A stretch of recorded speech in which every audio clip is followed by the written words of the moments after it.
Thank you so much.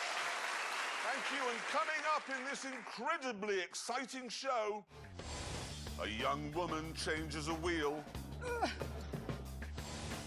An older woman drinks some lager.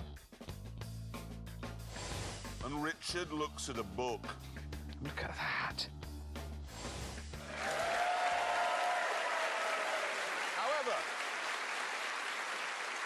However, we begin with a film from James May, who's in his 80s. What? No, wait, sorry. We begin with a film from James May about the 80s. Yes. Thank you. The 80s, a time of marvellous excess, you know, Gordon Gekko and big shoulder pads and, of course, incredible supercars, the greatest of which, without question, was this one.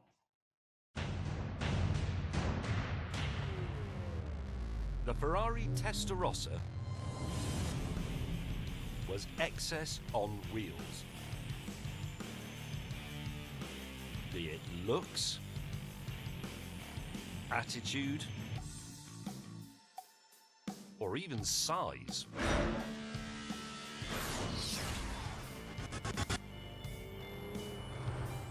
When this car came out, people were absolutely aghast at how wide this car was.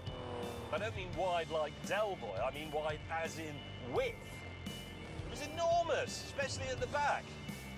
And it simply oozed charisma from every one of its slatted panels. It was unquestionably the only car that could star in Miami Vice.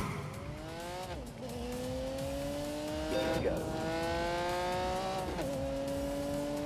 The price of this car when it went on sale in 1985 was £62,666. That is, as I'm sure you know, the number of the beast.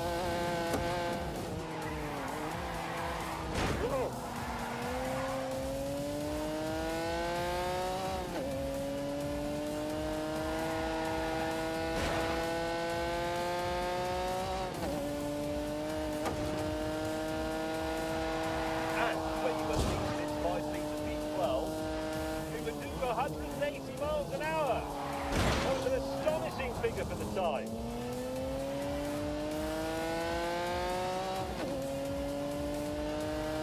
Quite slow there. Go!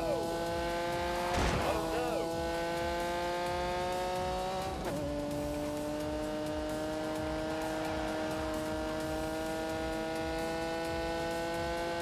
Forward.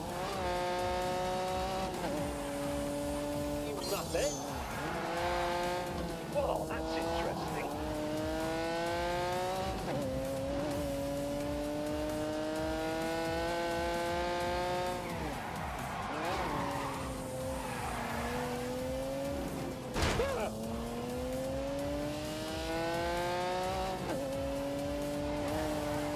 Go faster.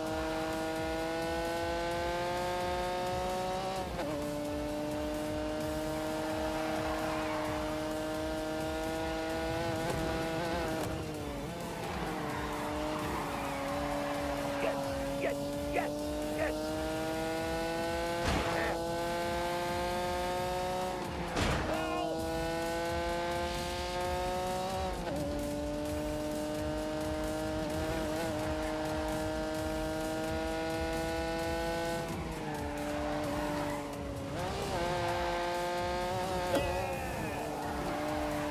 Here comes a really dangerous end.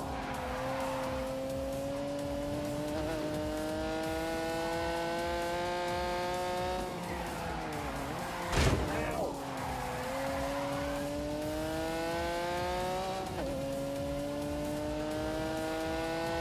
Go.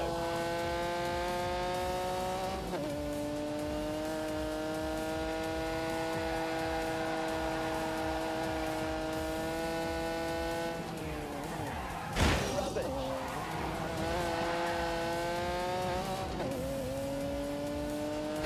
Ow! Right then, let's go. Ow! Ow!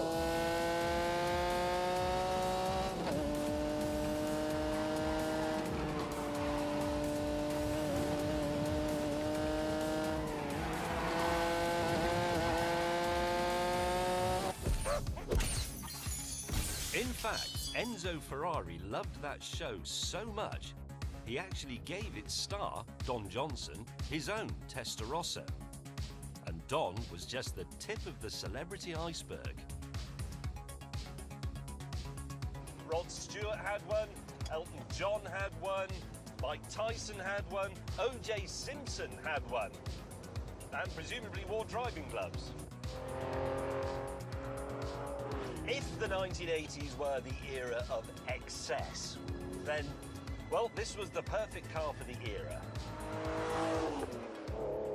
I'm afraid Mr. May has just been wasting your time, rather, because that is not the ultimate 80s supercar. This is. For sheer over-the-topness, nothing comes close to the Lamborghini Countach. Alongside it, the Testarossa looks like a family hatchback. If you think the Ferrari is wide, this is even wider. And the Testarossa's doors don't open like this. This version of the Countach, the LP5000, was launched in 1985 specifically to put the Testarossa back in its box. Its 48-valve, 5.2-litre V12 could take the Countach to 186 miles an hour, or to be precise, more than the Ferrari. The thing is, supercars, to me, are all about being the ultimate. Doesn't matter what that is, but it has to be an ultimate. And this is the ultimate bedroom wall poster car. When I first saw one of these as a kid, it lit a flame in my heart. And when I saw one today, the middle-aged man, that same flame roared into life. What an astonishing feeling!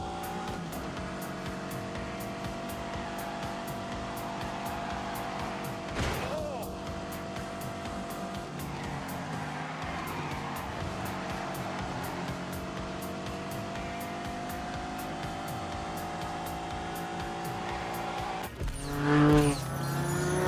And this incredible machine came from a company that didn't have half the resources of Ferrari. Let me give you an example. This car might look super aerodynamic, like a missile, but in fact, it never saw the inside of a wind tunnel. They couldn't afford to put it in one. So instead, they ran a prototype up and down the motorway with bits of wool stuck all over it. I love that. Oh, hello. Here he comes.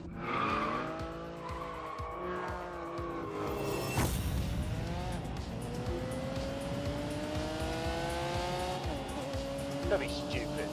Again.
bit of you.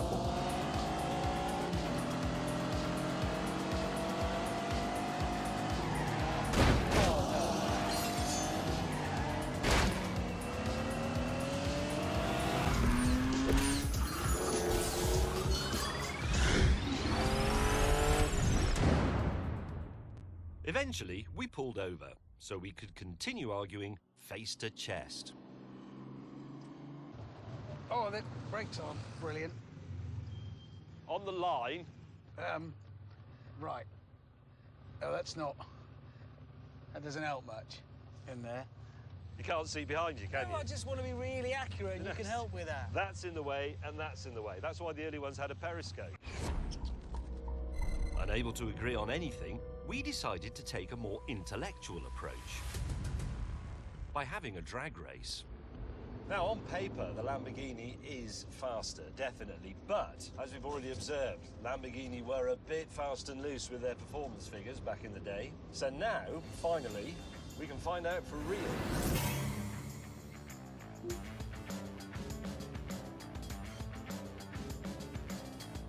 Three, two, one.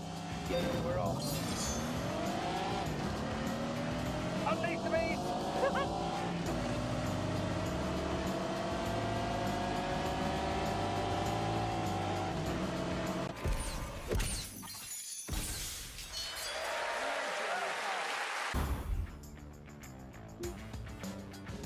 You're not right, you know that, don't you?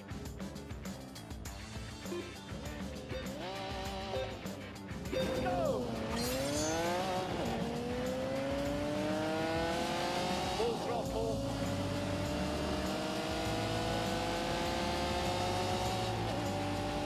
Forward.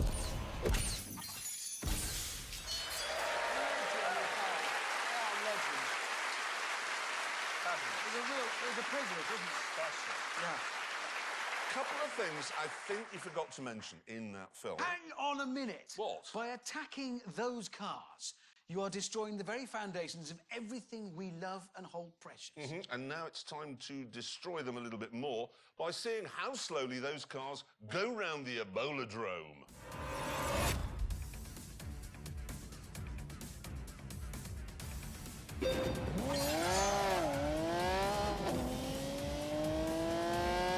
Look at that lunging and pitching there as she heads on to the Isn't.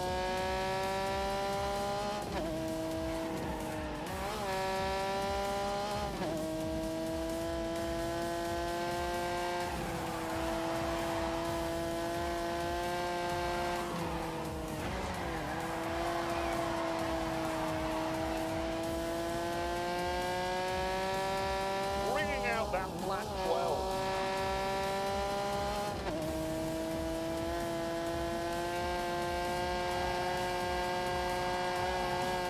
Back towards old lady's house, lumbering towards substation.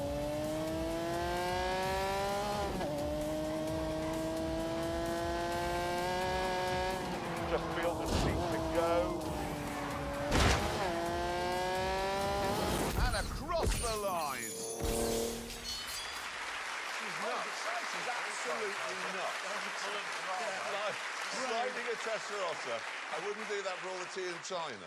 Technical point that might confuse the viewers. You just said the raw from the flat 12, which is sort of right, but I said V12, I know you did. which is also sort of right because it's not a boxer, so it's a 180-degree flat V12. Like that. There you Literally not interested. It's a flattish V12. Anyway, Flattish. it's now time to see how the Lambo got on.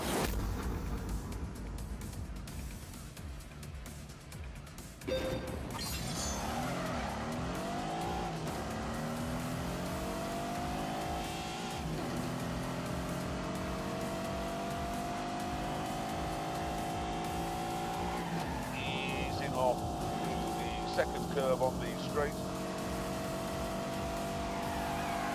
You want the power towards your name here.